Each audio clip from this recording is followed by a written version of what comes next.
This is a true account of the paranormal experience of Julia Kowalski, narrated by Chucky Iceheart.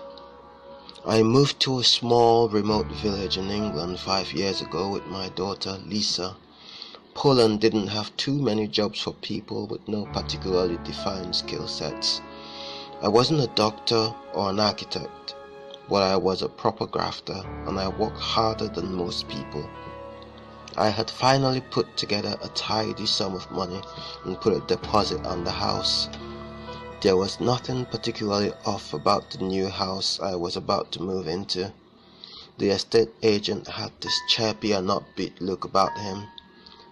"How long has this place been on the market?" I asked keenly. "Just 10 years, but it has been recently converted to meet the needs of a modern and sophisticated person like yourself." The estate agent coughed, putting the charm on me. He wasn't lying. The beam of wood traversing the ceiling looked pristine and shiny. There was plenty of space for a small child to run around, plus the price was cheap for the area. I was happy that I would not be burning a hole in my pockets. Hunched over and leaning against the table, I put ink on paper and signed the documents that needed signing. There was immediate relief on the estate agent's face. He had been holding in his breath while I read through the small print. "Mommy, the man is smiling at me." My daughter clutched my hand tightly, digging her fingers into my skin. Her voice was shaky and her eyes seemed very rattled. "Ouch, not so tight, Lisa." "Of course Mr. Thomas is smiling. He just sold us a house," I growled angrily at my daughter. "Not him. The tall man in the black clothes. He looked like one of those funeral people." Lisa squinted and latched onto me even more desperately. She would not let go. She was definitely spooked by something, but at that point I thought she was just being her usual playful self and playing games to get my attention. "Mommy is getting this place for us. Plenty of places here to play hide and seek." I pushed a smile on my face. I tried to hide my displeasure at her antics.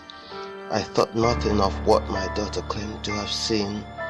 Finally, I was going to be moving out of my squalid one-bed flat into a beautifully updated 3-bed barn conversion with a large kitchen and a bedroom and a bathroom with a shower that actually shoots out warm water at decent speed. The first day of the move was fine. Nothing extraordinary happened. Lisa was at her best behavior too. She must have known I was in no mood for childish pranks. I just wanted to rest my back from shifting the contents of the boxes that the delivery van had dropped off. We had our dinner early the next day and went to bed. I kissed my daughter goodnight and was headed towards my bedroom when I heard squeaky noises downstairs. My heart swelled in my chest when I heard something fall and smash on the ground. I immediately thought I was being burgled. My immediate thought was to grab something to defend myself with. I always had a pair of scissors handy in the bedroom. They were mainly used for trimming my hair. Armed with a pair of scissors taken from my bedroom, I crept cautiously down the flight of steps of the barn conversion. I had cold sweat dripping down my neck. What I saw made me want to scream in abject fear, but I was so terrified that I could not utter a word. There was a tall man stood in the living room. He was hunched over and took no notice of me. He had his back to me and was draped in a long black coat that looked like something from a Victorian era. I got a vibe of pure hostility coming from the dark figure in the corner of the living room. His long bony fingers pointed straight at me. I could see his face now. It was pale and angry. The eyes on his face glowed like a faint torch in the darkness. I got an aura of hostility projected towards me from the slightly faded figure before my unsure eyes. I could see the entity, but seeing him felt more like a blur in the corner of my eyes. His presence was overwhelming. I wanted to run.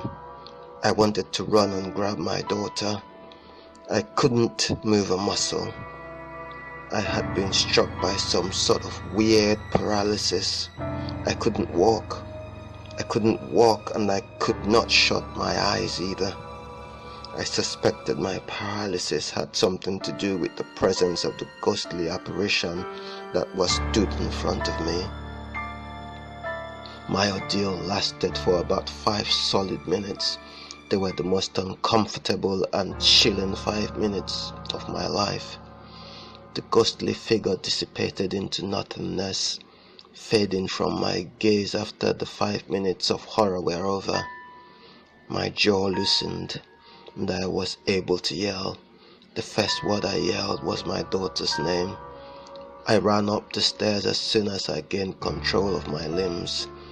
I burst into Lucy's room to find her fast asleep. She was completely unaware of what had happened to me. I knew what I had seen wasn't a delusion. There was no history of mental illness in my family. I had never had psychosis before.